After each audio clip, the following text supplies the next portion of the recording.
ನಮಸ್ತೆ ವೀಕ್ಷಕರೇ, ಕನ್ಸ್ಟ್ರಕ್ಷನ್ ಅಲ್ಲಿ ಕ್ಯೂರಿಂಗ್ ನ ಮಹತ್ವಗಳ ಬಗ್ಗೆ ತಿಳಿಸ್ಕೊಡೋದಕ್ಕೆ ನಮ್ಮ ಮೇಕ್ ಮೈ ಶೆಲ್ಟರ್ಸ್ ನ ಸಿವಿಲ್ ಇಂಜಿನಿಯರ್ ನಮ್ಮ ಜೊತೆ ಇದ್ದಾರೆ. ತಿಳ್ಕೊಳ್ಳೋಣ ಬನ್ನಿ. Hi, myself S Vinay Kumar, civil engineer in Make My Shelters. Construction ಅಲ್ಲಿ ಕ್ಯೂರಿಂಗ್ ಅನ್ನೋದು ಎಷ್ಟು ಮಹತ್ವ ಅನ್ನೋದ್ರ ಬಗ್ಗೆ ನಾನು ನಿಮಗೆ ತಿಳಿಸ್ಕೊಡ್ತೇನೆ. ಕ್ಯೂರಿಂಗ್ ಕನ್ಸ್ಟ್ರಕ್ಷನ್ ಅಲ್ಲಿ ಎಷ್ಟು ಮುಖ್ಯ ಅನ್ನೋದಾದರೆ, ಮನುಷ್ಯನಿಗೆ ಆಹಾರ ಎಷ್ಟು ಮುಖ್ಯನೋ ಅದೇ ರೀತಿ ಕಾಂಕ್ರೀಟ್ ಮತ್ತು ಸಿಮೆಂಟಿಗೆ ನೀರನ್ನು ಅಷ್ಟೇ ಮುಖ್ಯ ಆಗಿರುತ್ತದೆ. ಪ್ರಾಪರ್ ಕ್ಯೂರಿಂಗ್ ಮಾಡುವುದರಿಂದ ಕಾಂಕ್ರೀಟ್ ಮತ್ತು ಸಿಮೆಂಟ್ ಬಳಕೆ ಎಲ್ಲೆಲ್ಲಿ ಮಾಡಿರ್ತೀವೋ ಅಲ್ಲಿ ಸ್ಟ್ರೆಂತ್ ಕೂಡ ಅತಿ ಹೆಚ್ಚು ಗೈನ್ ಆಗುತ್ತೆ ಮತ್ತು ಕ್ರ್ಯಾಕ್ಸ್ ಡೆವಲಪ್ಮೆಂಟ್ ಕೂಡ ಕಡಿಮೆ ಆಗುತ್ತೆ. ಕನ್ಸ್ಟ್ರಕ್ಷನ್ ಪ್ರೋಸೆಸ್ಸಲ್ಲಿ ಕ್ಯೂರಿಂಗು ನಂಬರ್ ಆಫ್ ಸ್ಟೇಜಸ್ಸಲ್ಲಿ ನಡೀತಾ ಇರುತ್ತೆ.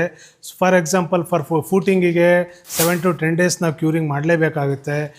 ಬ್ರಿಕ್ ವಾಲ್ ಕನ್ಸ್ಟ್ರಕ್ಷನ್ ಮಾಡಿರ್ತೀವಿ, ಬ್ರಿಕ್ ವಾಲ್ಗೆ ಮಿನಿಮಮ್ 7 days ಬೇಕಾಗುತ್ತೆ. ಪ್ಲಾಸ್ಟಿಂಗ್ ಮಾಡ್ತೀವಿ, ಬ್ರಿಕ್ ವಾಲ್ ಆದಮೇಲೆ ಪ್ಲಾಸ್ಟಿಂಗಿಗೂ ಕೂಡ 7 days, ಮಿನಿಮಮ್ 7 days ಕ್ಯೂರಿಂಗ್ ಮಾಡಬೇಕಾಗುತ್ತೆ.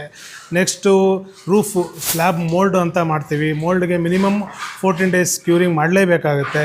ಈಗ ಡಿಫ್ರೆಂಟ್ ಟೈಪ್ ಆಫ್ ಸ್ಟೇಜಸಲ್ಲಿ ಡಿಫ್ರೆಂಟ್ ನಂಬರ್ ಆಫ್ ಡೇಸು ನಾವು ಫಾಲೋ ಮಾಡಲೇಬೇಕಾಗುತ್ತೆ. ಅದರಿಂದ ಅತಿ ಹೆಚ್ಚು ಸ್ಟ್ರೈನ್ತು ಮತ್ತು ಕ್ರ್ಯಾಕ್ಸ್ ಡೆವಲಪ್ಮೆಂಟು ಕೂಡ ಕಡಿಮೆ ಆಗಿ ಈ ಪ್ರೋಸೆಸ್ ಫಾಲೋ ಮಾಡೋದ್ರಿಂದ ಬಿಲ್ಡಿಂಗ್ನ ಸ್ಪ್ಯಾನ್ ಲೈಫ್ ಕೂಡ ಹೆಚ್ಚಾಗಿ ಬರುತ್ತೆ. ನೋಡಿದ್ರೆ ವೀಕ್ಷಕರೇ, ಕ್ಯೂರಿಂಗ್ ಅನ್ನೋದು ಎಷ್ಟು ಇಂಪಾರ್ಟೆಂಟ್ ಅಂತ ಹೇಳಿ ತಿಳಿಸ್ಕೊಟ್ಟಿದ್ದಾರೆ ನಮ್ಮ ಸಿವಿಲ್ ಇಂಜಿನಿಯರ್. ಈ ವಿಡಿಯೋ ಲೈಕ್ ಆಗಿದ್ರೆ ಶೇರ್ ಮಾಡಿ, ಸಬ್ಸ್ಕ್ರೈಬ್ ಮಾಡಿ ಅಂತ ಹೇಳ್ತಾ ಈ ವಿಡಿಯೋನ ಮುಗಿಸ್ತಾ ಇದ್ದೀನಿ. ಧನ್ಯವಾದಗಳು.